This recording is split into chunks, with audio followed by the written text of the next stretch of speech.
Halo, balik lagi bareng Oblitz. Kali ini ada pemain baru dari Mitsubishi yang lagi-lagi bikin heboh segmen SUV 7-seater.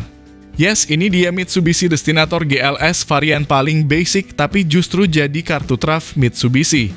Kenapa? Karena harganya tembus lebih murah 50 juta dibanding Toyota Innova Zenix. Jadi kalau Zenix udah sok pede di segmen ini, siap-siap bisa kena skakmat sama SUV baru Mitsubishi.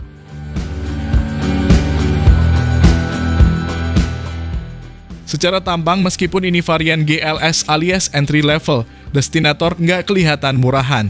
Desainnya tetap bold ala Mitsubishi dengan ciri dynamic shield yang tegas plus dimensi bongsor yang bikin kelihatan gagah. Jadi kalau ketemu Zenix di parkiran mall, Destinator GLS nggak akan kalah gengsi meski harganya lebih bersahabat.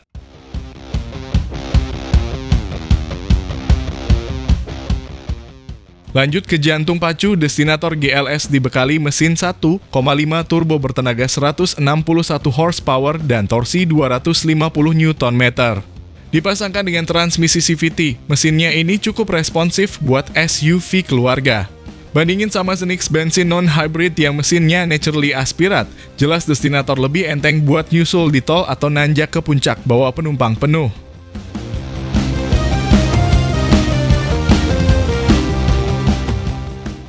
Oke, masuk ke kabin. Di varian GLS, kita dapat head unit 8 inci, panel instrumen analog plus MID kecil, dan AC yang tetap bisa bikin adem seluruh kabin. Memang nggak fancy kayak varian Ultimate yang layar 12 inci atau sudah ada ambient light warna-warni, tapi buat mobil keluarga dengan harga segini, fitur dasarnya sudah cukup. Paling penting kabin lega, jok baris kedua fleksibel, dan baris ketiga masih usable buat orang dewasa.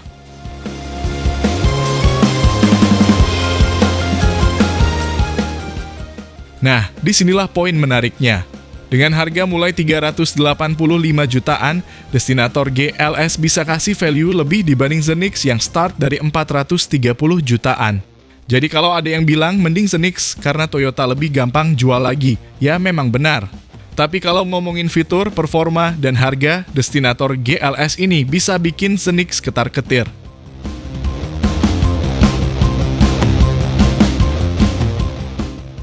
Sebagai informasi, langsung aja kita mulai dari yang bikin penasaran mesinnya. Mitsubishi Destinator ini ditenagai mesin 1,5 liter turbo Mi-VEC berkode 4B40, tenaga tembus 163 PS dan torsi 250 Nm. Angka yang sama kayak CR-V Turbo, tapi dengan harga yang lebih masuk akal. Karakter tenaganya linear banget, nggak terlalu meledak-ledak tapi juga nggak lemot. Dipadukan dengan CVT yang udah disetel responsif. Secara desain mukanya, ganteng maksimal. Lampu depan sudah full LED dengan DRL menyatu di grill akrilik yang ngasih kesan futuristik dan premium. Di bawahnya ada bumper yang tegas, lengkap dengan underguard warna silver buat ngasih efek SUV tangguh. Grillnya sendiri kelihatan padat dan elegan, mirip gaya X-Force tapi lebih maskulin. Geser ke samping, kita bisa lihat siluet yang proporsional banget. Velg 18 inci two-tone dengan desain palang sporty plus cladding hitam di sekitar fender bikin tampilan makin kekar. Ground clearance-nya 214 sampai 244 mm untuk Ultimate. Buat jalanan Indonesia yang suka iseng kasih polisi tidur, mendadak ini jelas aman. Bagian belakangnya juga nggak kalah cakep. Lampu belakangnya pipih ala T-shape. Tailgate-nya lebar, cocok buat loading barang besar, dan bumper bawahnya punya aksen silver ala skid plate. Kesan SUV-nya dapat tapi tetap elegan, bukan yang berotot berlebihan. Masuk ke kabin, ini yang bikin kita mengangguk-angguk setuju. Interiornya clean dan modern. Layout dashboard-nya minimalis tanpa banyak tombol fisik, tapi tetap intuitif. Material soft touch di beberapa bagian bikin kabin nggak terasa murahan.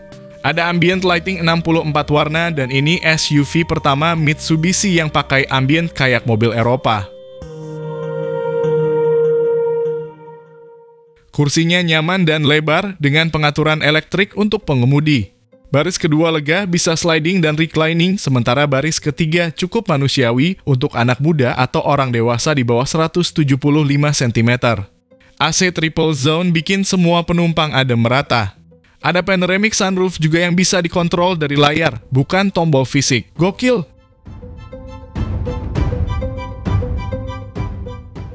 Head unit 12,3 inci jadi pusat kontrol semuanya. Konektivitas Android Auto dan Apple CarPlay sudah nirkabel dan suara keluar dari Yamaha Premium Sound System. Yes, Yamaha bukan cuma bisa bikin motor, tapi juga bikin audio mobil jadi nikmat di telinga.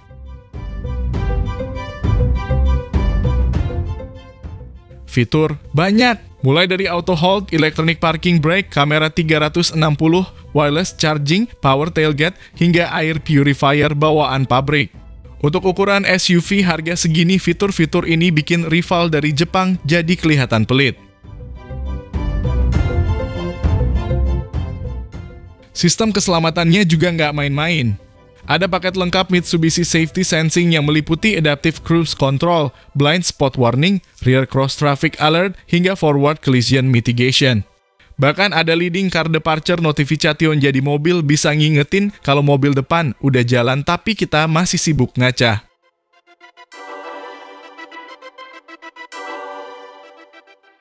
Ada 5 driving mode, normal, wet, tarmac, gravel, dan mood. Ini ngasih impresi kalau mobil ini bisa diajak lebih dari sekadar city driving. Emang sih belum all-wheel drive full, tapi ada teknologi all-wheel control yang bantu traksi saat kondisi jalan tricky. Suspensinya disetel khusus buat jalanan Asia Tenggara, dan itu terasa banget. Bantingannya empuk tapi nggak limbung. Jalanan berlubang atau speed bump nggak bikin kabin berisik.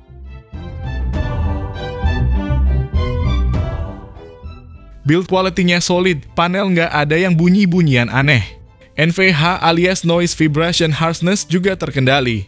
Di kecepatan 100 km per jam, kabin masih senyap.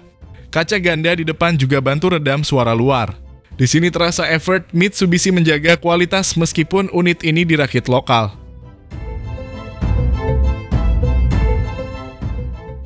Varian yang ditawarkan ada 3, GLS, Exit, dan Ultimate. Harga resmi belum diumumkan saat video ini tayang, tapi estimasi mulai dari 400 sampai 500 jutaan. Dengan segala fitur yang ditawarkan, ini bisa jadi game change di kelas SUV 7-seater. Secara segmentasi, ini mobil berada di tengah-tengah antara Xpander Cross dan Pajero Sport. Bisa disebut sebagai jembatan buat keluarga yang pengen naik kelas dari MPV, tapi belum siap ke SUV ladder frame. Disinilah destinator main cantik.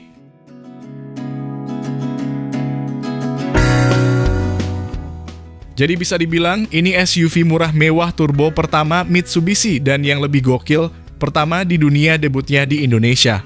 Bukan Jepang, bukan Thailand, tapi Bekasi, bro. Kalau pabrikan Cina selama ini mimpi basah bikin SUV turbo murah, sekarang gantian Mitsubishi yang kasih mimpi buruk buat mereka. Buat kalian yang pengen SUV stylish, fitur lengkap, dan performa galak, menurut kami inilah mobil keluarga paling menggoda tahun ini.